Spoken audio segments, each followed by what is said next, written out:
Hi friends, வணக்கம். Welcome to my channel. 100 days of money saving சேலஞ்சில் இன்றைக்கி day 11, 12, 13 இந்த 3 நாள் சேவிங்ஸ் எப்படி போச்சு, எப்படிலாம் சேவ் பண்ணேன் அப்படின்றது தான் இந்த வீடியோவில் ஷேர் பண்ணியிருக்கேன். இன்னும் நீங்கள் 100 டேஸ் ஆஃப் மணி சேவிங் சேலஞ்சில் ஸ்டார்ட் பண்ணல அப்படின்னா நிறைய சேவிங் சேலஞ்ச் வந்து நான் போட்டுட்ருக்கேன். மந்த்லி சேலஞ்ச், அதுக்கப்புறம் வந்து இவ்வளோ அமௌண்ட் சேர்த்தணும், அந்த மாதிரிலாம் போட்டிருக்கேன். கண்டிப்பாக அந்த மாதிரி கூட நீங்கள் பண்ணலாம். நான் வந்து பார்த்திங்கன்னா 100 days of money saving challenge பண்ணிகிட்ருக்கேன்.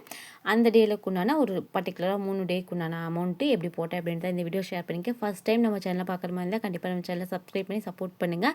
நான் இந்த மாதிரி மணி சேவிங் ரிலேட்டடாகவும் சரி, கோல்டு சேவிங், இந்த மாதிரி சேவிங்ஸ் ரிலேட்டடாக நிறைய வீடியோஸ் வந்து ரியல் லைஃப்பில் என்ன பண்ணலாம், ஒரு கற்பனை உலகம் இல்லாமல் ரியல் லைஃப்பில் என்ன பண்ணலாம் அப்படின்ற மாதிரி நான் ஷேர் பண்ணிகிட்ருக்கேன். ஓகேங்களா? ஸோ வாங்க, இப்போ ஃபஸ்ட்டே போட்ட அமௌண்ட் அப்படின்றது வந்து பார்த்திங்க அப்படின்னா 17 ரூபா போட்டேன். கடைக்கு வந்து 50 ரூபா எடுத்துகிட்டு போயிருந்தேன். ஓகேங்களா? நான் வந்து எப்போவுமே வந்து சோப்பு, துணி துவைக்கிற சோப்பு வந்து அப்பப்போ வாங்கிக்குவேன். பாத்திரம் கழுவுறதுக்கு வந்து நான் ஜெல்லு யூஸ் பண்ண மாட்டேன். எனக்கு ஜெல்லுக்கு சுத்தமாக செட் ஆகாது. நான் வந்து சீக்கிரமாக காலி பண்ணிடுவேன். அது என்னமோ தெரியல எனக்கு. அதனால் வந்து நான் வந்து பாத்திரங்களோட சோப்பு வந்து அப்பப்போ கடையில் வாங்கிக்குவேன். ஸோ அப்படி வந்து வாங்கிட்டு அப்புறம் கொஞ்சம் பாப்பாக்கு ஸ்நாக்ஸு எல்லாம் வாங்கிட்டு பெண்டிங் இந்த அமௌண்ட் வந்து பார்த்திங்கன்னா 17 ரூபா. அந்த அமௌண்ட்டை கொண்டு வந்து பார்த்திங்கன்னா என்னுடைய அந்த ஃப்ரிட்ஜ் கவரில் போட்டு வச்சுருந்தேன். ஸோ அதை எடுத்தால் ஃபஸ்ட் டேக்கு போட்டேன். அண்ட் 2வது நாள் போட்ட அமௌண்ட் வந்து பார்த்திங்கன்னா, நான் நிஜமாவே அன்றைக்கி எனக்கு எந்த அமௌண்ட்டுமே பர்சனலாக நான் எனக்கு வரவே இல்லை.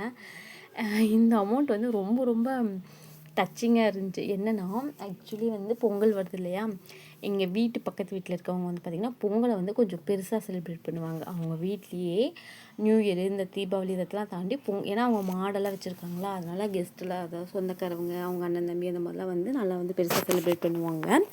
அவங்க வந்து பார்த்திங்கன்னா பூ வாங்கியிருந்தாங்க. அதாவது மல்லிகைப்பூ 1 கிலோ, ஜாதிப்பூ 1 கிலோ வந்து வாங்கியிருந்தாங்க. அந்த அக்கா அது என்ன சொன்னாங்க, எனக்கு ரொம்ப க்ளீனிங் ஒர்க்கு, துணி துவைக்கணும், வீட்டெல்லாம் நிறைய ஒர்க் இருக்குது, எனக்கு கட்டி மட்டும் கொடு, கொஞ்சம் ஹெல்ப் பண்ண அப்படின்னாங்க. சரி ஓகேன்னு சொல்லிட்டு நானும் வாங்கிட்டேன், கமிட்மெண்ட் கொடுத்துட்டேன். பட் ஆனால் எனக்கு ரொம்ப ஒருத்தருக்கு நம்ம வாக்குறுதி கொடுத்தோம் அப்படின்னா அதை வந்து எப்படி கெடுக்கிறதுக்கு நமக்கு வருமோ, அன்றைக்கி பாப்பா ரொம்ப அழுக, இறங்கவே மாட்டேங்கிறாங்க, ரொம்ப சேட்டை பண்ணிகிட்டே இருந்தாங்க. அப்போ நான் 8 மணிக்கு தூங்க வச்சிட்டேன்.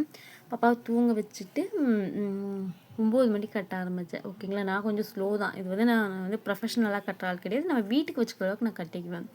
சரின்ட்டு நான் 9 மணிக்கு கட்ட ஆரம்பித்தேன். கட்டி கரெக்டாக வந்து 12:45 ஆயிடுச்சு கட்டுறதுக்கு. ஃபுல்லாகவே 1 கிலோ பூவுமே கட்டுறதுக்கு. ஏன்னா ஏன் அந்த மேபி சில பேர்த்துக்கு வந்து ஃபாஸ்ட்டாக செய்கிற மாதிரி தெரியலாம், சில பேர்த்துக்கு வந்து ஸ்லோவாக தெரியலாம். பட் எனக்கு வந்து கொஞ்சம் நான் ஃபாஸ்ட்டாக கட்டின மாதிரி தான் இருந்துச்சு. ஏன் அப்படின்னா, எல்லாருமே தூங்கிட்டாங்க. ரொம்ப அமைதியாக இருந்துச்சுன்ற போது அந்த வேலை வந்து ஃபாஸ்ட்டாக பண்ண முடிஞ்சுச்சு. அதனால் வந்து சீக்கிரமாக நான் வந்து கட்டிட்டேன். ஸோ அப்படித்தான் வந்து 2 கிலோ பூ கட்டி கொடுத்தேன். அதை வந்து நான் கையிட்ட மார்னிங் எழுந்திரிச்சு வந்து பார்த்திங்கன்னா கொடுத்துட்டேன். ஸோ நைட்டில் இது பண்ண வேணால் மார்னிங் எழுந்திரிச்சு வந்து கொடுத்துட்டேன்.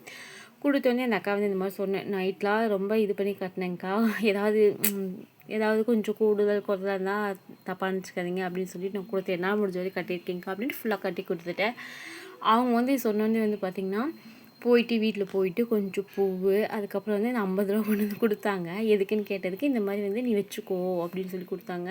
என்ன பூ வேணால் வாங்கிக்கிறேங்க்கா, எனக்கு காசு வேணாம், ஒரு ஹெல்ப்பாக தான் நான் பண்ணேன், வேணாங்க்கா, பக்கங்கிட்டோ இதெல்லாம் நம்ம அனுசரித்து தானே போகணும், அதெல்லாம் ஒன்றும் பிரச்சனை இல்லைக்கா, நாளைக்கு எனக்கு ஏதாவது இப்போ நாளைக்கு நான் ரம்ஜானுக்கு எனக்கு தேவைப்பட்டுச்சு, நீங்கள் கட்டி குடிப்பீங்க, என்னால் முடியலன்னா அப்படிலாம் எதுவும் இல்லைக்கா, கொடுத்து வாங்கி ஹெல்ப் பண்ணிக்கணும் தானேங்க்கா அப்படின்னு.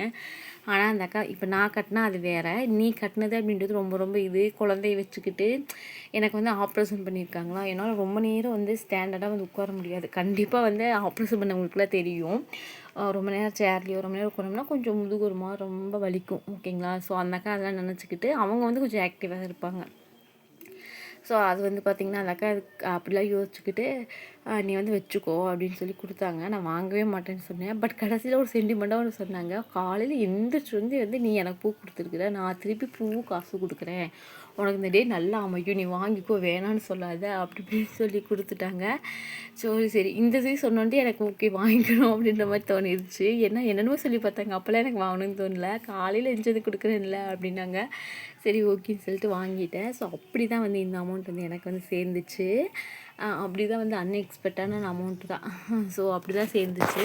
அதுக்கப்புறம் சொன்னாங்க, பேசாமல் பூக்கட்டவங்க கிடச்சாங்க கூட வாங்கி கட்டு அப்படின்னாங்க. ஐயோ, நம்மளால அந்த ஒர்க்லாம் பண்ண முடியாது, ஏன்னா ரொம்ப பேக் பெயின், ரொம்ப நேரம் உட்காந்து கட்டுறோமா, ரொம்ப பேக் பெயின் வந்து அது பாப்பா வச்சு ஏதோ பாப்பா தூங்கினங்காட்டி பரவாயில்ல. அதிசயமாக அன்றைக்கி வந்து 8 மணிக்கு தூங்கிட்டா. இல்லைன்னா ரொம்ப டைம் ஆகும்.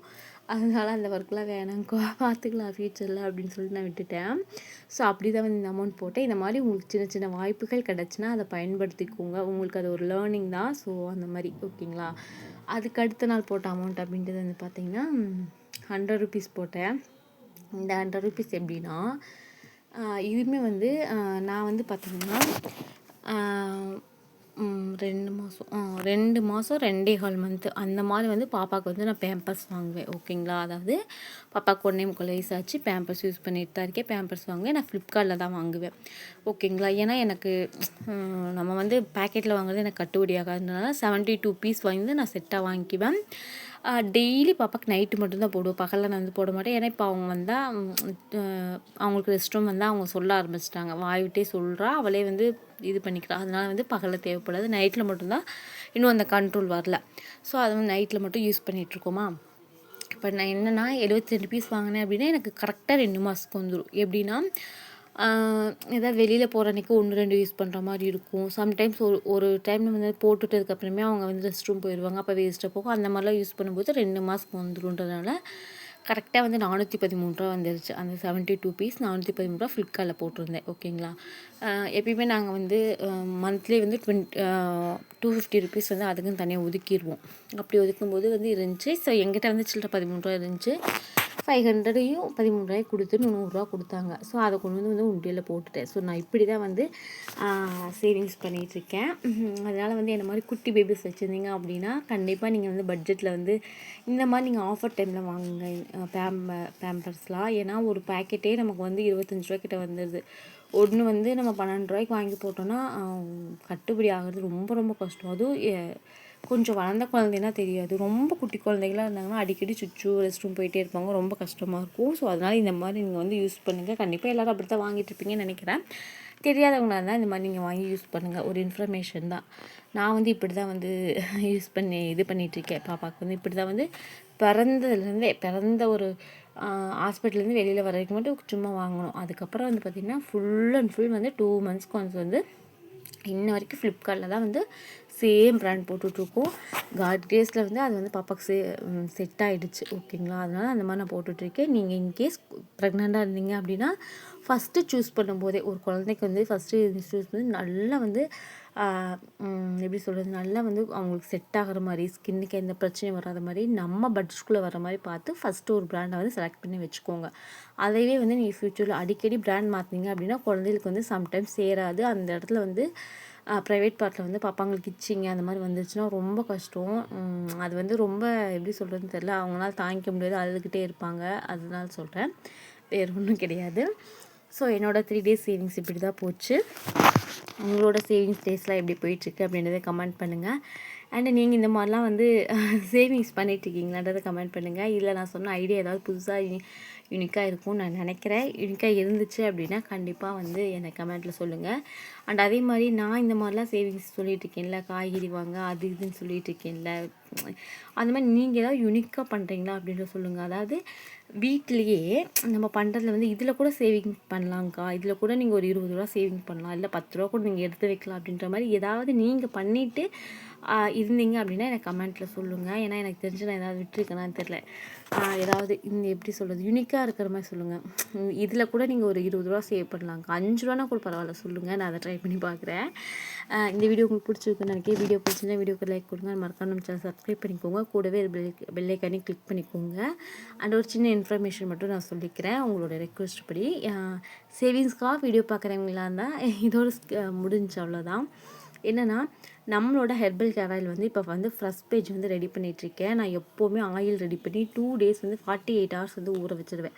முன்னாடி வந்து 24 ஹவர்ஸ், இப்போ வந்து 48 ஹவர்ஸ் ஊற வச்சிடுறேன். ஏன்னா நிறைய நம்ம இப்போ வந்து ரெடி பண்ணுறோமா. முன்னாடிலாம் வந்து 1 லிட்டர் 2 லிட்டர், இப்போ வந்து 5 லிட்டர் அந்த மாதிரி நான் காய்ச்சறதுனால ஸோ ரொம்ப நாள் வந்து அதில் ஊறணும், அந்த ஹெர்பல்லாம் ஊறணும் அப்படின்றதுனால நான் வந்து சோக் பண்ணி வச்சிடுறேன். உங்களுக்கு யாருக்காவது நீட் இருந்துச்சுன்னா கண்டிப்பாக இந்த நம்பருக்கு வந்து எனக்கு வாட்ஸ்அப் வந்து பண்ணுங்கள், நான் டீட்டெயில்ஸ் ஷேர் பண்ணுறேன். நம்ம 21 வகையான மூலிகைகள் போட்டு ஹோம்மேடாக வந்து நம்ம ரெடி பண்ணிகிட்ருக்கோம். அண்ட் அதே மாதிரி உங்கள்கிட்ட ஒரு சின்ன ரெக்வஸ்ட் என்னென்னா, இனிமேல் நம்மளோட பேக்கேஜிங்கில் கொஞ்சம் கொஞ்சம் மாறிடும். நான் அப்பப்போ அப்டேட் பண்ணிக்கிட்டே இருக்கேன். நம்ம இனி லேபிள் ஒட்டிடுவோம். ஸோ இனி வந்து நம்ம கொரியர் அனுப்புறதுமே வந்து பார்த்திங்கன்னா ப்ராப்பராக வந்து அனுப்பிச்சிடுவோம். இப்போதைக்கு எல்லாம் பேக்கில் வந்து அந்த ப்ராசஸ் போயிட்டுருக்கு. 100 ml வெறும் 100 ருபீஸ் தான் நம்ம சேல் பண்ணிகிட்ருக்கோம். ஸோ முதலாளியும் நானே தொழிலாளியும் நானே அப்படின்ற ஒரு கான்செப்ட்னால என்னால் இவ்வளோ கம்மியான ப்ரைஸ்க்கு வந்து கொடுக்க முடியுது. 21 வகையான ஹெர்பல் போட்டு செக்கில் ஆட்டின எண்ணெய் ஓகேங்களா, முழுக்க முழுக்க செக்கில் ஆட்டின கோகோனட் ஆயிலே வந்து பார்த்திங்கன்னா கிட்டத்தட்ட 600 கிட்ட வந்துடுது.